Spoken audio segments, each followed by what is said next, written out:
인터뷰. 모두를 위한 모두를 향한 모두의 궁금증 훅 인터뷰. 강제징용 배상 해법 도출에 관한 한일 간 협상 막바지 단계다. 박진 외교부 장관이 강제징용 문제 해결 이제 일본의 결단만 남았다 이렇게 밝혔는데 협상 잘 진행된 것인지 두루두루 좀 살펴보겠습니다. 호사카 유지 세종대 교수 안녕하세요. 예, 안녕하십니까. 네. 교수님 송사의 말로 소송에서 이겼다는 소리를 들었습니다. 어떤 소송이었습니까? 아직은 1심이고요. 예. 그쪽에서는 한 소리를 한 것 같은데. 네. 그거는 산대가 미디어워치. 극우 성향 미디어워치하고 네. 김병혼이라는 거의 네. 칼럼니스트이고요. 네. 그리고 미디어워치나 김병혼 씨는 위안부 문제가 상당히 뭐라고 할까. 세계적으로는 손노예라고 하지 않습니까? 네, 성노예라고 하죠. 예, 그러나 손노동자 그런 식으로 주장하고 있는 분들이고 네. 그분들이 제가 쓴 신친일파라는 책을 굉장히 많이 왜곡해서 보도를 한 것입니다. 친일파 좋은 책이죠. 근데 어떻게 왜곡했습니까? 예를 들면 제가 어떤 증거도 없이 네. 위안부가 손노예라고 썼다라든가 혹은 제가 그러한 위안부의 대상을 일본군이 한국 요소만을 상대로 했다라든가 네. 그건 아니죠. 일본 사람도 있고 굉장히 많이 썼지 않습니까? 사실 왜곡했군요. 예. 그런 것을 꽤 많이 썼습니다. 네. 거기에 대해서 그것은 사실 왜곡이다. 그러니까 허위사실 유포. 예. 그리고 또 거기는 모욕은 좀 없었지만 그런 것을 갖다가 좀 심각하다. 예. 라고 느껴서 제가 고소를 한 것이었습니다. 그런데 교수님 강의하고 있는 세종대에 와서 데모도 그렇죠. 하고 그랬습니까? 예. 미디어워치랑 사람들이 와서? 예. 2020년 11월 2일부터요. 네. 한 달 반 정도 일주일에 한 번 와서 세종대 전문 앞에서 네.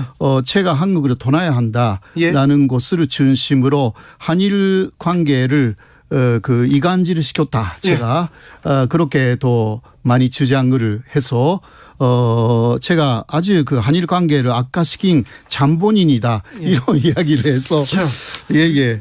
위안부 여성이라는 사람들이 일본이 강제로 끌고 간 성노예였다 이런 얘기를 하셨는데 근거를 가지고 네네. 그런데 친일파 그리고 일본에서도 주장하지 않는 역사 왜곡을 해가지고 교수님한테 계속 명예훼손을 했다가 사람들이 배상 판결을 받았다 이거죠? 예. 네, 알겠습니다. 네. 예. 아직 1심이니까. 네. 미디어워치 변희재 씨 관련된 단체였는데 변희재 씨와 다른 분들이 관련된 미디어워치와 다른 극우 단체 사람들이 교수님한테 와가지고 괴롭히고 명예훼손했는데 배상 판결 나왔습니다. 네. 이거 진짜 새로운 친일파가 여기 있네요. 네. 자, 강제징용 배상 관련해서 한일 양국 간에 조금 이렇게 회담이 있습니까? 진전이 있습니까? 진전이라는 것은 사실 대의변제로 결정하겠다라는 이야기죠. 네, 그러나 지금 피해자 그러니까 원고적이죠. 네. 순수한 분들이나 상당히 한국 정부하고 일본 정부가 만들어낸 네. 그러한 해결책에 반발을 하고 있지 않습니까? 네. 그래서 그런 문제도 있고 또 일본 쪽의 호응이라는 것을 한국 쪽에서는 상당히 많이 요구를 하고 있기 때문에 네. 그 부분이 일본에서 어느 정도 수준에 나오느냐라는 것을 갖다가 지금 막바지 단계에 있다. 막바지 단계라고 박진 외교부 장관이 그랬는데 네. 자, 강제징용 배상을 한국 관련된 무슨 단체에서 주자 이걸 합의 결과라고 만들어 놓고 지금 네네. 일본 측의 대답을 듣고 기다리고 있다. 이게 현 그러니까 상태입니까? 사실 한국 쪽에서는 사실 피해자를 상당히 소외하고 네. 그러한 해결책을 내놨지 않습니까? 네. 네. 그러나 일단 그 어느 정도의 사과 예. 말씀 그리고 일본 기업의 참여 이런 것을 그 일본 쪽에서 오케이를 해주지 않으면 안 된다는 식으로 한국 쪽에서는 요구를 하고 있는 것 같아요.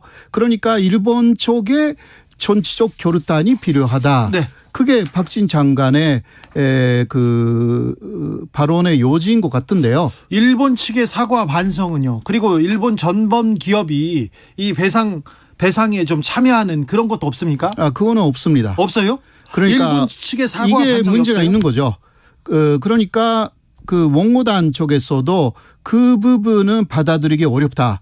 네, 그러나 오늘인가 그 상케신문이 보도한 부분은 네. 원고 그러니까 지금까지 순서한 15명 있지 않습니까? 예.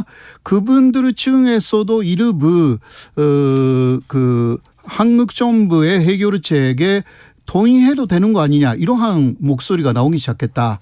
그러한 보도를 상케신문이 보도를 했거든요. 그렇죠. 그런데 거기에 문제가 좀 하나 있어요. 예. 그 뭐냐 그냥 그 변호사를 빼고 예. 한국 정부가 그 직접 그 원고 혹은 원고의 유족을 만나고 있다. 예. 이것은 그 변호인 쪽에서는 상당히 그 반발하고 있다고 합니다. 네. 함께 만나야 그 왜냐하면 보통 사람들은 법적인 이야기 잘 모르잖아요. 예. 사실 예. 저도 그 아까 이야기했지만 재판을 해왔기 때문에 네. 보통 사람의 상식하고 너무 다른 부분들이 많거든요. 예. 사실 법적인 부분은. 그렇죠. 예, 그러니까 그럴 때는 입회하는 변호사가 절대 필요합니다. 그렇죠. 그거 빼고 하면요.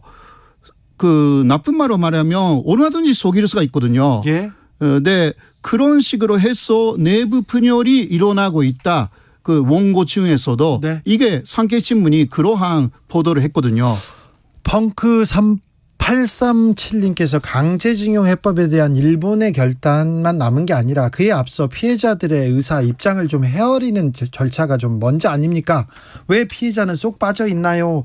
피해자들한테 묻지 않는 것 같은데 윤석열 정부의 이런 강제징용 해법에 대해서 일본은 어떻게 보고 있습니까?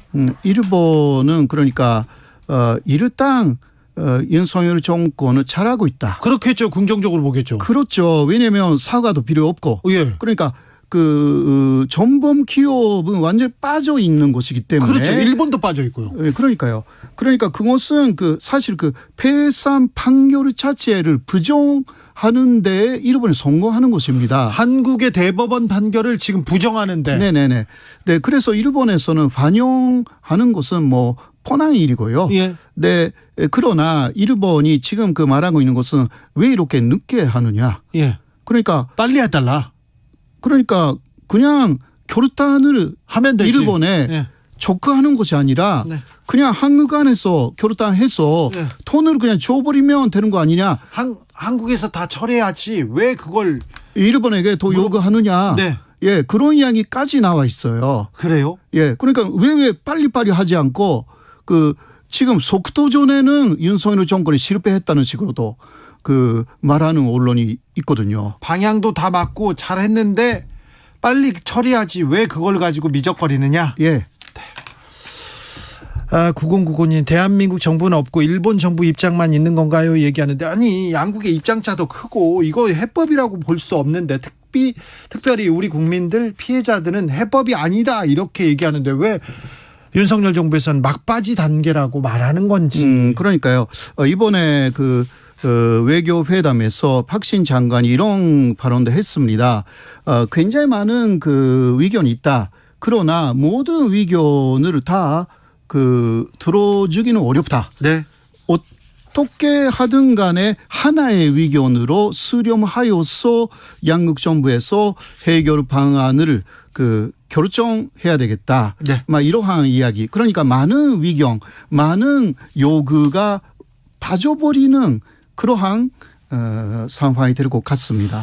일본이 자체적으로 선포했습니다. 다케시마의 날이라는 날을요 만들었는데 오늘이 그렇습니다. 지금 계속해서 도쿄, 오사카에서는 혐한 시위도 있다는데 네. 어떻습니까 분위기는?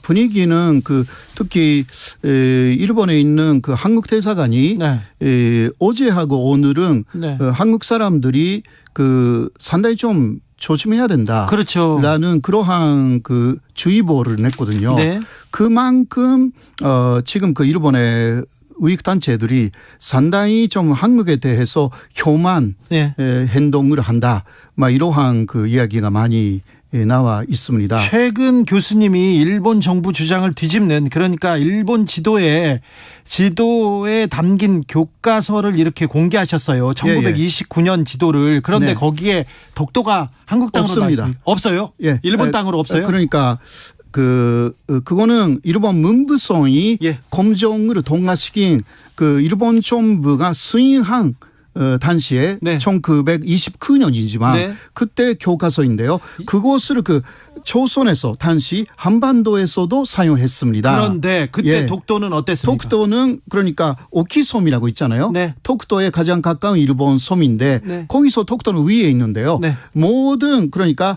7세기, 8세기, 10세기, 15세기 역사적인 지도를 따로따로 게재를 했어요. 예. 다 일본의 북서쪽 한계는 오키섬까지입니다. 독도가 완전히 빠져 있어요. 독도는 없어요. 없어요. 네. 예. 아, 이거 중요한 또 연구 결과 발표하셨네요. 예, 연구라기보다 네. 그거는 진주시에 있는 미선사라는 데에 계시는 그 지도 스님이라는 스님께서 네. 제가 독도를 연구한다고 예. 알고 계셔서 또 다케시마의 날이 네. 다가왔다고 해서 2월 14일에 저에게 보내오셨어요. 아이고, 네. 예. 그것을 공개를 한 것입니다. 아무튼 교수님 훌륭하십니다. 근데 독도 연구도 이렇게 계속하시고 친일파 연구도 계속하고, 그런데 좀 한국에 있는 극우 단체가 교수님 막 공격하고 앞에 와가지고 데모하고 그러면 좀 힘들고 그러셨겠어요. 그때 세종대 앞에서 네. 있었을 때는 상당히 그 압박을 받았죠. 그렇죠. 저도. 예. 네. 그러나 그 사람들도 너무 심하게 했기 때문에 네. 모욕 발언 네. 그리고 쓸데없는 허위 사실을 유포 네. 그것을 한 거죠. 그러니까요. 그래서 걸린 거죠. 네. 이번에. 아무튼 법원에서 미디어워치와 그리고 다른 분들이 명예훼손했다, 거짓으로 지금 호사카 유지 교수의 명예를 훼손했다고 배상 판결이 나왔습니다.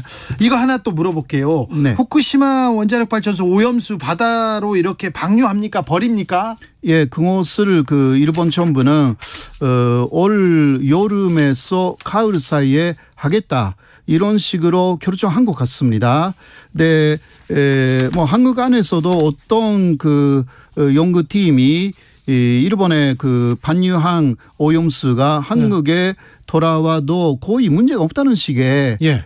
연구 결과를 발표했지 않습니까? 그걸 어떻게 믿어요? 네, 그러나 그것에 대해서 한국 정부는 그거는 한국 정부의 의견이 아니다. 예. 예, 왜냐하면 이거거든요. 사실 판유하면요, 그것을 금방 물고기들이 먹잖아요. 네. 예, 그게 중요한 거거든요. 그냥 10년, 그렇죠. 5년, 10년 해서 한반도에 돌아왔다. 이게 문제가 아니고요. 후쿠시마 어부들 그리고 예. 일본의 어부들이 다 반대하고 있어요. 그러니까요. 지금 거기 후쿠시마에 반대하는 단체가 특히 아주 큰 단체가 있어요. 네. 계속 반대를 하고 있어요. 왜냐하면 물고기들이 다 오염 물질을 다 먹고 예. 그것을 우리 오손도 잡고 오는 거거든요. 그렇죠. 그렇지 않습니까? 네네. 세계 오손이 후쿠시마 앞바다에서 반유된 오염수를 먹은 물고기를 먹어야 되는 거예요. 아이고, 이거 무서워요. 이게 문제인 거예요. 이 문제는 저희가 시간을 갖고 다시 한번 다룹니다. 데이지님께서 궁금한 게 있어요. 일본 우익은 혐한합니다. 일본만 최고라고 얘기하고요. 그런데 한국 우익은 왜 친일을 하는 걸까요? 그러게요. 참. 독도를 한국 땅이라고 주장하시고 연구하시고, 그리고 친일파들 잘못한 거. 네, 그러니까요. 한국도 진정한 우익은 절대 친일을 안 합니다. 네. 예, 친일을 하는 사람들은 우익이 아니에요. 그렇죠. 예, 네. 우파가 아닙니다. 보수가 아닙니다. 네. 그런 사람들은 친일이에요, 그냥. 네. 교수님 존경합니다. 아닙니다. 네, 감사합니다. 아닙니다. 예. 네. 호사카 유지 세종대 교수였습니다. 감사합니다. 고맙습니다. 교통정보센터